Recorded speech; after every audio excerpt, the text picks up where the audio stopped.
সেই স্বাদ, ভেড়ার মাংস খুব স্বাদ। খাসির গোস্তের থেকে স্বাদ বেশি। ভেড়ার মাংস সবাই খেতে পারবে, রোগীও অসুস্থ সবাই খেতে পারবে। চাহিদা এখনো আসতেছে, মানুষ কেবল আস্তে আস্তে আসতেছে। ভেড়ার চাহিদা আছে, দামও কম আছে, সবাই কুরবানি দিতে পারবে ইনশাল্লাহ, কেউ ফেরত যাবে না।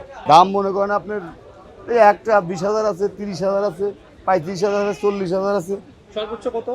সর্বোচ্চ মনে করেন 60, 50, 40। হ্যাঁ, ভেড়ার মাংস কেমন বা সেই স্বাদ, ভেড়ার মাংস খুব স্বাদ। খাসির গোস্তের থেকে স্বাদ বেশি। ভেড়ার মাংস সবাই খেতে পারবে, রোগীও অসুস্থ সবাই খেতে পারবে। আর ইনশাল্লাহ এই বাজারে খাসি আছে, ক্রেতার আছে, সবে আছে, আসছে ধীরে ধীরে আসতে।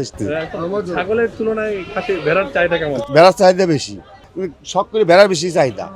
ছোট ছোট দেশি ভেড়া ওইগুলি পছন্দ করে বেশি, এটা আবার গাড়ল ভেড়া, এগুলি পছন্দ করে, এগুলো মানে মোটা দান যারা তারা নিতে পারবে। বেচা কিনার ভিতরে আমরা নিয়ে আসার পর আজ 4 দিন আইছি, 2টা বেড়া বেচছি। ঠিক আছে, যেই দাম বলে এই বেড়া বিক্রি করা যায় না। আচ্ছা, আপনার দাম কেমন চাচ্ছেন? আমরা দাম ধরুন চাচ্ছি, একটা ধরেন আছে আপনার 20,000 টাকা, আইসা দাম কইতাছে 8,000, 10,000, এর উপরে বলে না। ছাগলের থেকে চাহিদা আছে নাকি কিনা এটা? হ্যাঁ, মোটামুটি আছে চাহিদা। ছাগলের থেকে বেড়ার চাহিদাটা বেশি, বেড়ার মাংস ভালো।